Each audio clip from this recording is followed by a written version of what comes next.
Bienvenido. Estás escuchando North Phoenix Español. Únete a nosotros en persona cada domingo a las 10:30 de la mañana o búscanos en nphx.church/español. Esperamos que este mensaje sea de bendición. Buenos días, hermanos. ¿Cómo están? Mi nombre es Alberto Sainz. Me pueden decir Beto. Todos me conocen así. Sean todos bienvenidos. Gracias por acompañarnos. Y primero que nada le quiero dar las gracias al Pastor Minor por darme la oportunidad de poder hablar esta mañana. Gracias, Pastor, por su guía y por su liderazgo también. Muchísimas gracias. Hermanos, esta mañana vamos a continuar con la palabra del Señor en el libro de Mateo. Hermano Samuel nos dio la bendición de traernos la palabra el domingo pasado. Estábamos hablando de Mateo 21 y hoy vamos a hablar de Mateo 22 y la serie es Viviendo hoy con valores del reino. Y el tema principal o la idea principal esta mañana es que muchos rechazamos a Jesús no por falta de evidencia, sino porque nos resistimos a rendirnos. Y vamos a ver dos puntos muy importantes esta mañana, que es uno, la demostración del señorío de Cristo, y dos, la declaración del señorío de Cristo. Esas dos cosas las vamos a ver esta mañana. El teólogo Abraham Kuyper, no sé si así se diga, perdón, pero dijo esta frase muy famosa: no existe una sola pulgada cuadrada en todo el dominio de la existencia humana sobre la cual Cristo, en su calidad de soberano absoluto, no reclame su derecho de propiedad. Amén. En pocas palabras, Dios creó el universo y Dios es el soberano del universo. Eso es lo que nos está diciendo esa frase. Mateo 22 ilustra la oposición de la sociedad judía a someterse a Jesús. No responde a una mera discrepancia intelectual o que simplemente no estaban de acuerdo en ciertas cosas. Los judíos con Jesús era completamente en oposición. Era la oposición a esa rebelión de la voluntad humana que se niega a deponer su propia autonomía frente al Señor. Por consiguiente, rechazar al Cristo implica una resistencia deliberada a rendirse ante la autoridad que sustenta y que gobierna la totalidad de la creación.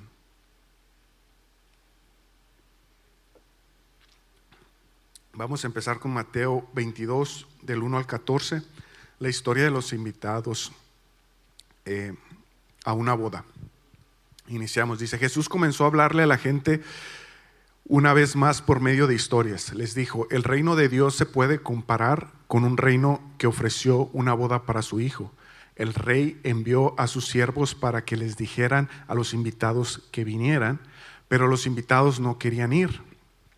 Envió otra vez a otros siervos y les dijo: díganles a los invitados que todo está listo, que se mataron las reses y los animales engordados. Todo está preparado, que venga a la boda. Pero los invitados no hicieron caso. Uno se fue a trabajar en su tierra, otro se fue a sus negocios y otros ataron a los siervos del rey, los torturaron y los mataron. El rey se enfureció, envió a sus soldados y ellos mataron a los asesinos y quemaron su ciudad. Entonces el rey les dijo a sus siervos: la boda está lista, pero los que se invitaron no la merecían. Siguiente slide. Vayan pues a las esquinas de las calles e inviten a todo el que encuentren para que venga. Los siervos salieron a los caminos, reunieron a todos los que pudieron encontrar sin importar que fueran buenos o malos, y el salón se llenó de invitados. Cuando el rey vino a verlos, vio a un hombre que no estaba vestido con ropa como para ir a una boda. El rey le dijo: amigo, ¿cómo hiciste para entrar aquí sin estar vestido con ropa adecuada para una boda? Pero el hombre se quedó callado. Entonces el rey les dijo a sus siervos: átenlo de pies y manos y échenlo afuera, a la oscuridad. Ahí es donde la gente llorará y crujirá los dientes de dolor, porque muchos son invitados, pero pocos son escogidos. Es una pequeña historia, así era como se explicaba en la sociedad judía, se trataba de explicar algún tema con alguna historia o alguna parábola. Entonces vamos a tratar de entender un poquito más en qué se está enfocando esto. En la parte donde dice, pero en el versículo 5 dice: pero los invitados no hicieron caso. Uno se fue a trabajar su tierra y otro se fue a sus negocios. En primer lugar, lo que observamos aquí es la indiferencia mundana, la indiferencia que fue representada porque ignoran la invitación que les está haciendo el rey. Los está invitando a una boda y ellos la ignoran y dicen: prefiero irme a trabajar la tierra y prefiero ir a atender mi negocio. Este comportamiento no denota más que una decisión voluntaria de darle prioridad a los intereses materiales y a la autonomía individual por encima de las demandas del reino. ¿Les suena familiar eso? Muchas veces le damos prioridad a nuestro trabajo, a nuestro negocio, a las cosas materiales antes de darle prioridad a lo que demanda el reino de Cristo. En el versículo 6 dice: otros ataron a los siervos del rey, los torturaron y los mataron. Aquí, como segunda parte, se manifiesta una oposición activa y violenta a través de aquellos que apresan, maltratan y asesinan a los siervos del monarca. Ambas respuestas, la primera del capítulo 5 y esta del 6, evidencian el deseo humano de mantener el control. ¿Quién aquí batalla con eso? Yo soy primero, yo estoy primero en la fila en eso, en querer mantener el control de las cosas. Ese soy yo.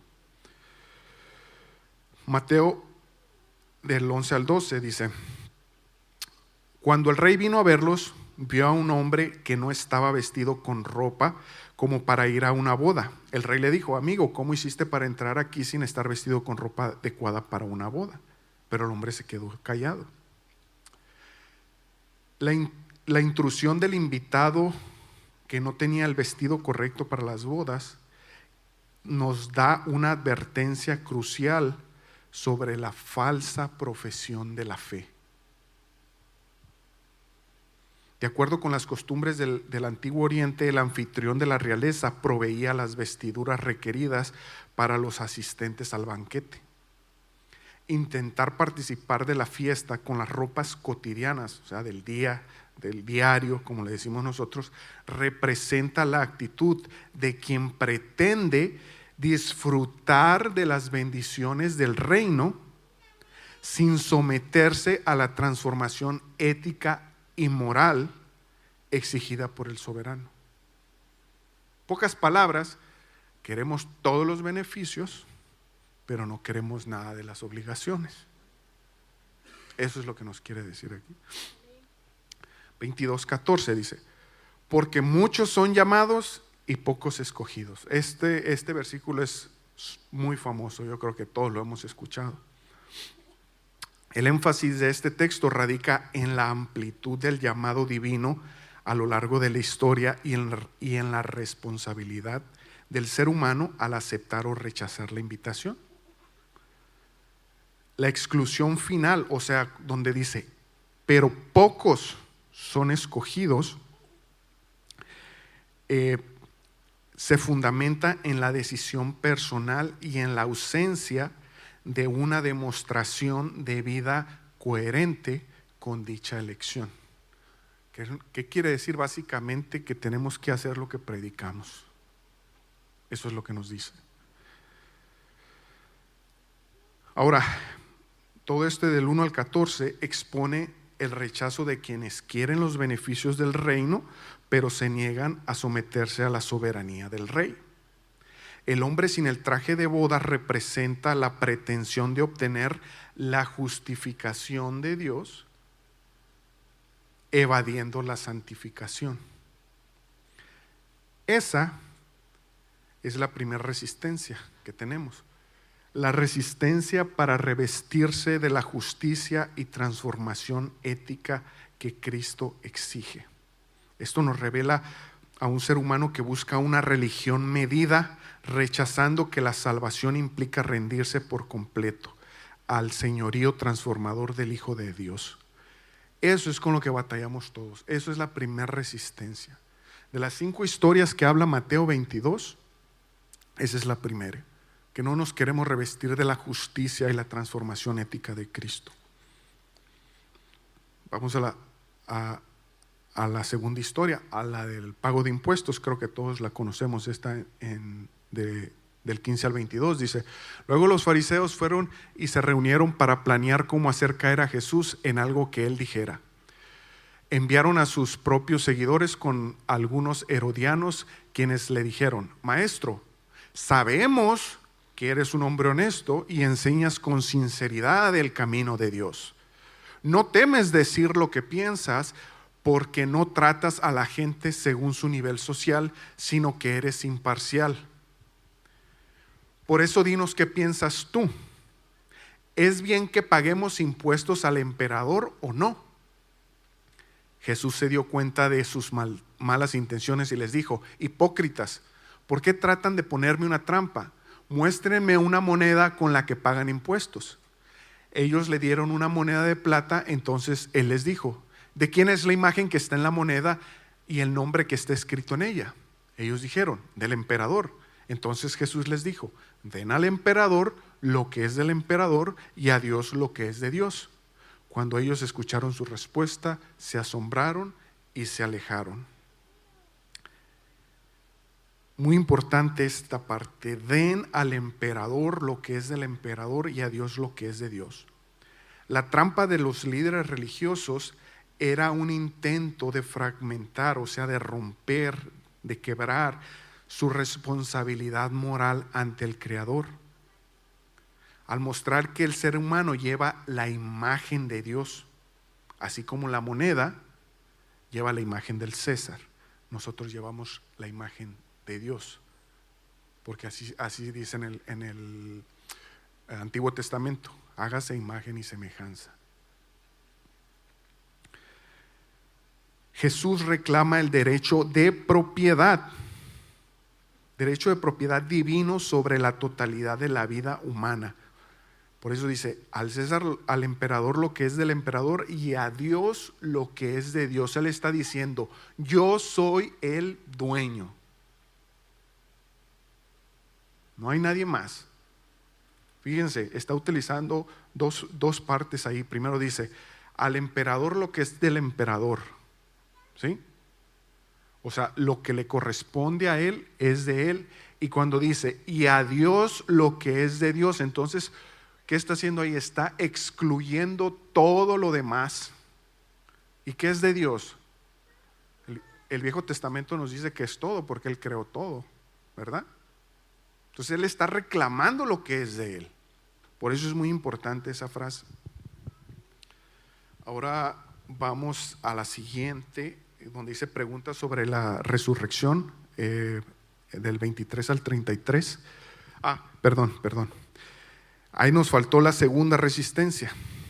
Aquí se manifiesta como un comportamiento de la obediencia, compartimentación de la obediencia.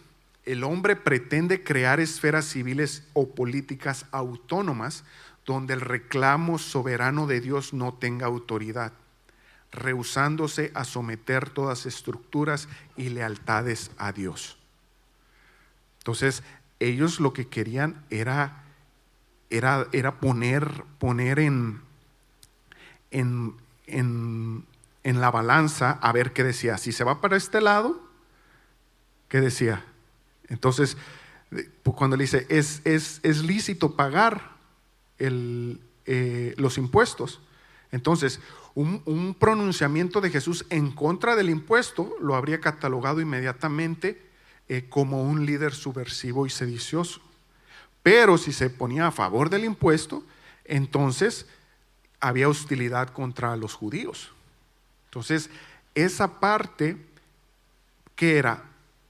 Era para ponerle la trampa, era para decir, ok, es que tú no tienes la respuesta correcta, entonces te vamos a cachar ahí. Entonces, la resistencia aquí se manifiesta, esa compartimentación de la obediencia, que queremos hacer las cosas de cierta manera, y si no son de esa manera, pues entonces ya no nos conviene. Entonces, es por eso que todos batallamos con esa parte, por eso nos resistimos al cambio. Ahora, pregunta sobre la resurrección, que es del 23 al 33. Ese día unos saduceos, los que dicen que no hay resurrección, se acercaron a Jesús y le preguntaron: Maestro, Moisés dijo que si un hombre muere sin haber tenido hijos, su hermano debía casarse con la viuda. De esa manera los hijos que tuvieron serían considerados hijos del hermano fallecido. Una vez hubo 7 hermanos que vivían entre nosotros. El primero se casó, pero más tarde murió sin dejar hijos. Su hermano se casó con la viuda. Lo mismo pasó con el segundo, el tercero y con todos los 7 hermanos. Después la mujer también murió. Puesto que todos los hermanos se habían casado con ella, el día en que la gente resucite, ¿de quién será esposa la viuda? Jesús les contestó: ustedes están equivocados porque no saben lo que dicen las Escrituras ni conocen el poder de Dios. Cuando la gente resucite no se casará, sino que todos serán como los ángeles del cielo. Además, con respecto a la resurrección de los muertos, ¿no han leído lo que Dios les dijo a ustedes? Yo soy el Dios de Abraham, el Dios de Isaac y el Dios de Jacob. Él no es Dios de muertos, sino de vivos. Al oír la gente esto, quedó admirada de su enseñanza. Ahora, los saduceos era una élite en aquel tiempo, o sea, eran los que estaban de los que estaban arriba en el rango de la sociedad. Una élite racionalista que negaba la vida después de la muerte. Presentan un caso hipotético, o sea, que no existe, y satírico, o sea, lo peor que pueda suceder. Ese es el caso que presenta. Que hay un punto 0,00000000001% de que suceda. Ese es el caso que presenta. ¿Sí? Entonces, dicen, presenta ese caso hipotético de la mujer casada sucesivamente con 7 hermanos, intentando ridiculizar la doctrina de la resurrección. Jesús los confronta diciéndoles que yerran al ignorar las Escrituras y el poder de Dios. Al limitar la soberanía de Dios, porque Dios es el soberano, es el rey, al limitar su soberanía a las leyes físicas, porque era lo que estaban haciendo los saduceos, estaban limitando a Dios. Al que creó todo le estaban diciendo: no, pero tú no puedes hacer esto. Eso estaban haciendo con esa pregunta. Los saduceos defendían una cosmovisión materialista que justificaba su estatus y comodidad mundana.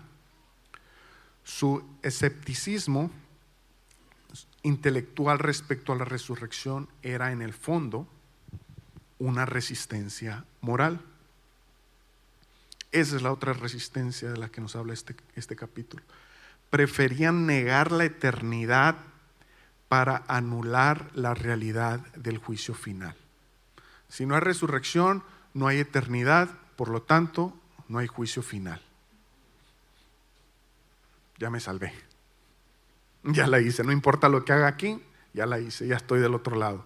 Eso era lo que estaban haciendo. Entonces, rechazar el poder de Dios sobre la tumba es el último recurso de la autonomía humana para no tener que rendir cuentas eternas ante las demandas de justicia del soberano absoluto. ¿Sí?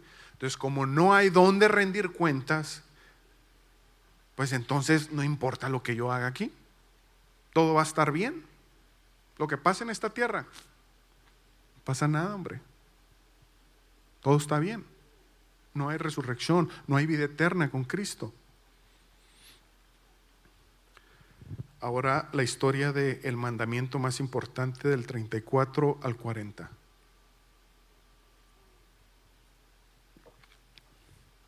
Cuando los fariseos oyeron que Jesús dejó callados a los saduceos, se reunieron. Uno de ellos, que era experto en la ley, quería tenderle una trampa a Jesús y le preguntó: Maestro, ¿cuál es el mandamiento más importante de la ley? Jesús le dijo: ama al Señor tu Dios con todo tu corazón, con todo tu ser y con toda tu mente.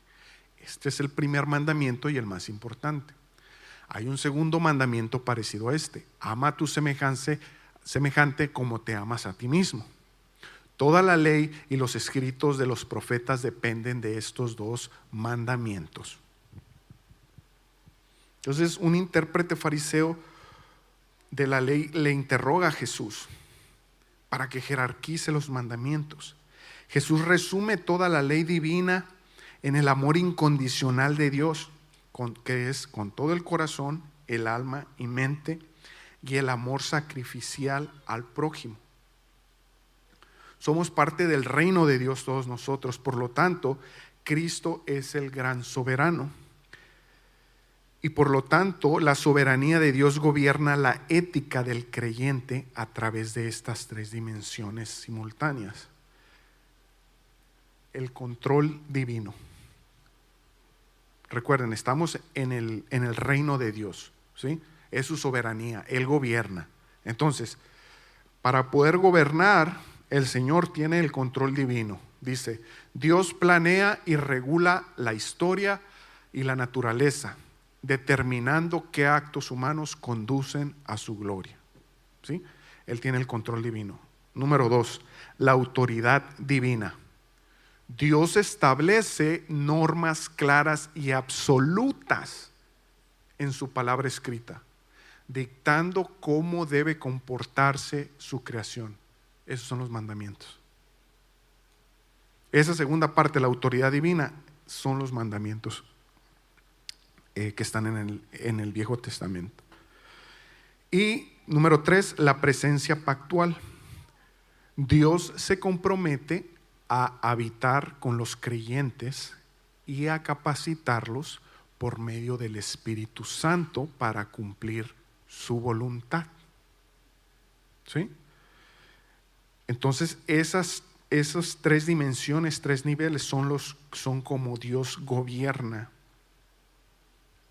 en su reino, en su soberanía.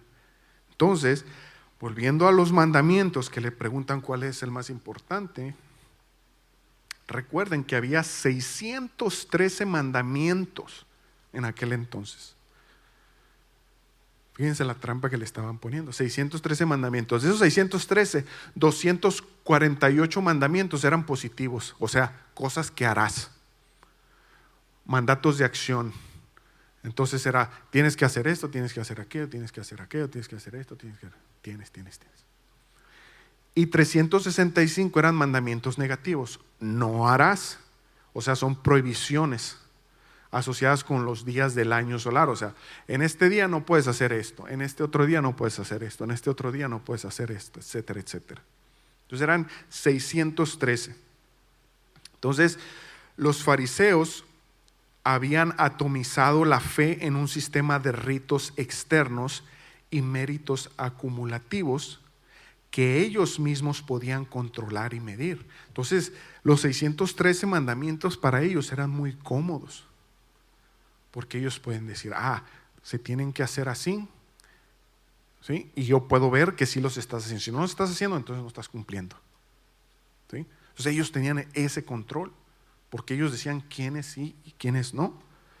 Entonces, al definir la demanda de Dios como un amor absoluto, Jesús expone que el señorío divino no satisface con formalismos, sino que exige el control y la autoridad sobre los afectos, deseos y motivaciones más íntimas del corazón.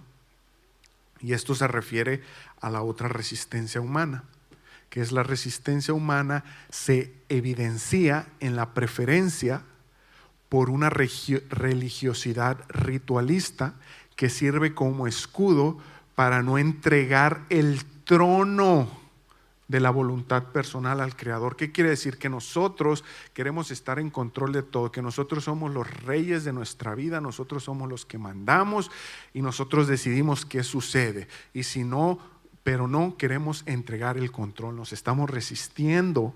¿Qué preferimos hacer? ¿Sí? No es crítica, pero ¿qué pasa en algunas religiones? Prenden una veladora, prefieren hacer ese ritual que otra cosa, que entregarle el trono a Dios, o prefieren no comer en fulano día de la semana. Esos rituales son más fáciles de cumplir. Se pone a aguantar las ganas de comer un día, no pasa nada. Pero entregarle el trono que le corresponde a Dios, diciéndole: Señor, lo que tú hagas, yo estoy de acuerdo con, porque es tu voluntad, que se haga tu voluntad en la tierra como en el cielo. ¿Sí? ¿Qué decía el canto ahorita? Que el cielo y que la tierra canten aleluya. ¿Sí? ¿Por qué? Porque Él es el soberano. Entonces, otra vez nos estamos resistiendo. Fíjense, ya es otra cuarta resistencia. Entonces, son historias diferentes, pero nos están enseñando cómo la carne humana, cómo nosotros nos resistimos a entregarnos al Señor y a su voluntad. Ahora vamos del 41 al 46, la historia de quién es el Hijo, el Mesías.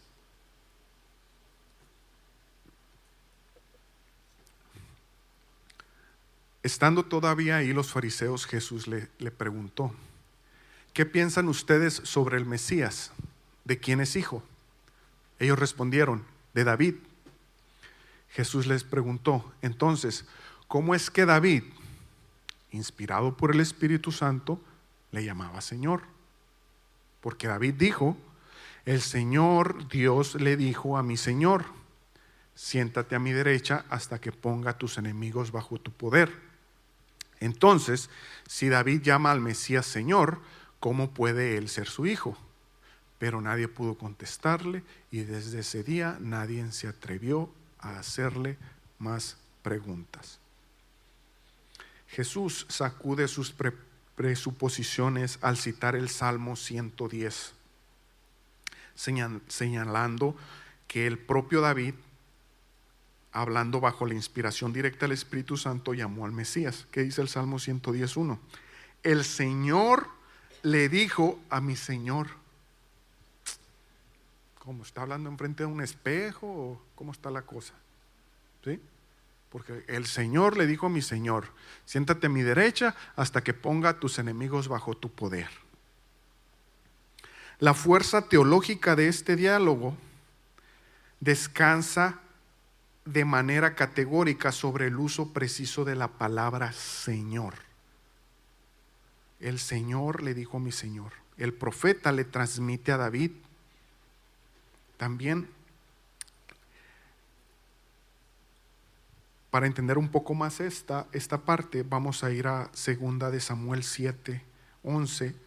La segunda parte dice, aquí el profeta le transmite a David la gran promesa. Dios le promete a David que su dinastía y su trono durarán para siempre. Te libraré de todos tus enemigos y yo, el Señor, quiero que sepas que te daré descendencia. Entonces, volviendo a Mateo, si el Mesías era únicamente un descendiente humano de la dinastía real de David, ¿sí? Porque él viene de la descendencia de David, Jesús viene de esa misma familia. Entonces resultaba inexplicable que David le otorgara el título de señorío absoluto, porque era un tratamiento que en la cultura patriarcal hebrea nunca se concedía a un sucesor de linaje inferior. O sea que si yo sabía que tenía un nieto, por ejemplo, si yo tengo un nieto, yo ya le voy a dar el título de señor. No. En ese momento yo soy el señor, suponiendo que soy un rey. Mi hijo nace y hasta que yo muera, mi hijo va a ser el señor. Y cuando muera mi hijo, su hijo va a ser el señor. Entonces no se le podía dar un título. Entonces David, inspirado por el Espíritu Santo, le estaba dando el título de señor al que iba a ser hijo de su descendencia. ¿Sí? Entonces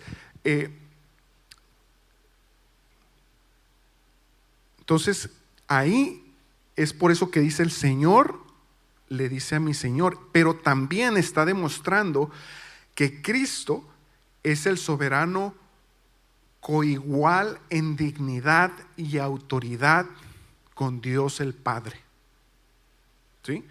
Quien le invita a sentarse a su diestra en el trono celestial hasta la sumisión final de todos sus enemigos. Entonces por eso dice, el Señor le dijo a mi Señor, ¿sí? Porque David le dio el trono absoluto de señorío a Jesús, que era su descendencia, pero también le está diciendo Señor mi Dios, a Jehová, a Yahweh, le está diciendo Señor, el Señor le dijo a mi Señor, ¿sí? Entonces a eso se refiere, está hablando de Dios Padre y Dios Hijo. Pero los líderes judíos estaban listos para aceptar a un Mesías político y militar. O sea, ellos tenían en su cabeza que querían un Mesías que fuera político, muy bueno para hablar, para dirigir, pero que también fuera un buen estratega militar, porque acuérdense que el pueblo judío estaba regido ¿por quién? Por el Imperio Romano. Entonces también tenía que ser muy bueno militarmente, para que los pudiera liberar, ¿sí? Entonces ese era el concepto que ellos estaban creando en su cabeza de un Mesías.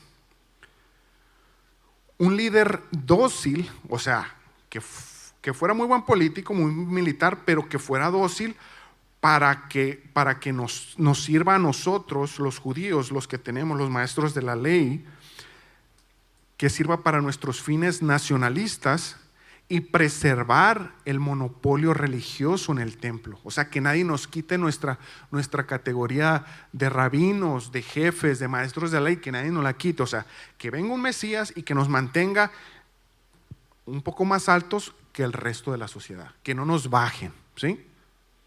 Entonces, por eso estaban pregunta tras pregunta, tras pregunta, tras pregunta. Entonces, Jesús confronta a este reduccionismo, revelando que el Cristo es el soberano cósmico y preexistente, o sea que ya existía antes de que se creara el universo, que se sienta a la diestra del Padre. El silencio final de los fariseos, porque dice, es que se quedaron callados y ya nunca le volvieron a preguntar nada. Ese silencio final simboliza la capitulación del orgullo humano. Quinta resistencia.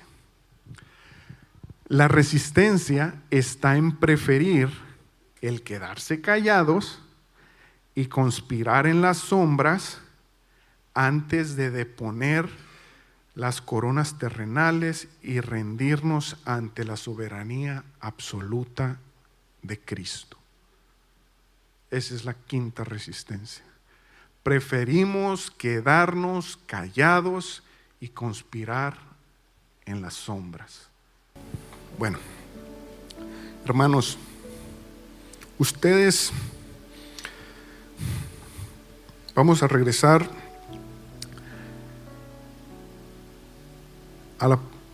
al principio donde decíamos que el ser humano se resiste, que hay evidencia,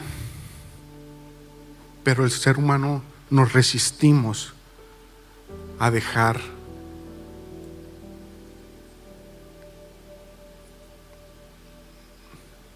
nuestra voluntad, a tomarla nada más, a que sea lo que nosotros decimos. Ahora, le voy a hacer una pregunta, está facilita. ¿Ustedes qué piensan que me gusta más, la Coca-Cola de dieta o el agua?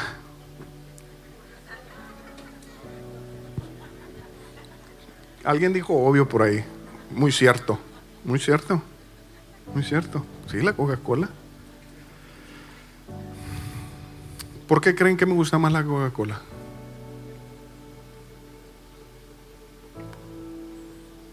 ¿Me vieron tomarla, no? Ni la tenté el agua, ¿verdad? ¿Cuál es más saludable? ¿La Coca-Cola o el agua? Y si el agua es más saludable, ¿por qué sigo bebiendo soda? Por terco, la carne, porque me resisto a cambiar, porque me satisface, porque es lo que me gusta, porque es lo que quiero, porque cuando tengo un calorón afuera limpiando la yarda digo, una Coca-Cola con hielito, que hasta los ojos me van a chillar, ¿verdad? Me resisto, la carne es la que me está haciendo negarme a eso. Yo lo sé, estoy consciente, hay pruebas científicas, todo, absolutamente todo hay que dice que el agua es más saludable que la Coca-Cola. Las pruebas son irrefutables. Esto es mejor.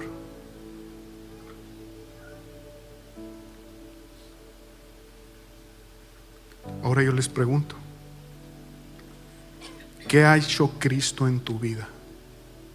¿Acaso no te ha demostrado una y otra vez que tiene el control de todo y te ha salvado de situaciones difíciles, te ha consolado en el sufrimiento, ha sido tu esperanza en el dolor, ha proveído en la escasez? Todo esto una y otra vez. Entonces, ¿es evidente que Jesús es el Cristo? Es evidente que Jesús es el Mesías, que es el Rey del universo. Entonces, ¿por qué no estamos bebiendo del agua que quita la sed? ¿Por qué no lo estamos haciendo, pues? La evidencia es irrefutable. Hermanos, dejemos la carne y hay que beber de la fuente que satisface toda sed, la fuente de vida que cura todo dolor, que nos levanta cuando caemos, que nos da esperanza cuando nos sentimos solos. Ese es Jesús, ese es el creador del universo, ese es el Rey de reyes.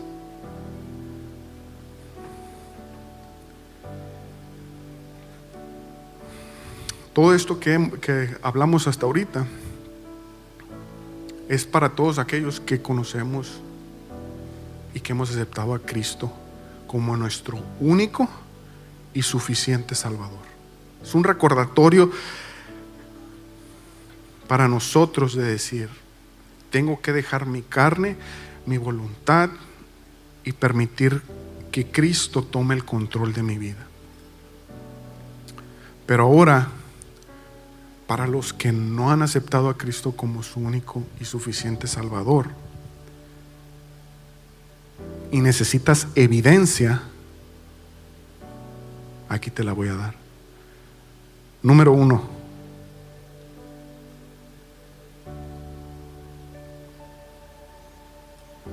la palabra. Esta es evidencia de que Cristo es el Rey, que Cristo regresará y tendremos vida eterna junto a Él. Número 1. Amén.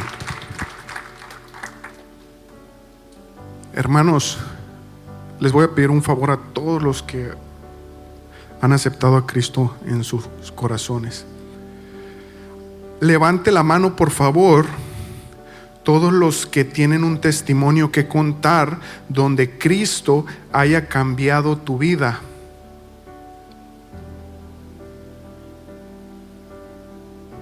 Volteen a su alrededor. Todos volteen a su alrededor. ¿Sí? Gracias. Esa es la segunda evidencia. Todas estas personas pueden corroborar. Yo podré decir muchas cosas aquí arriba. Le podrán preguntar al pastor, al hermano Samuel, al hermano Enrique, a Oscar. Podrán preguntarle lo que quieran de la palabra y les van a responder. Claro que les van a responder. Pero todos mis hermanos tienen un testimonio único y especial donde Cristo los levantó, donde Cristo los salvó. Acompáñenme a orar. Gracias por sintonizarnos. Nuestra misión es alcanzar y equipar a las personas con el Evangelio de Jesús. Te invitamos a que regreses la próxima semana para seguir explorando y aprendiendo juntos la palabra de Dios. Si deseas visitarnos, nos encontramos en el 5757 al norte de la Avenida Central, todos los domingos a las 10:30 de la mañana. ¡Te esperamos!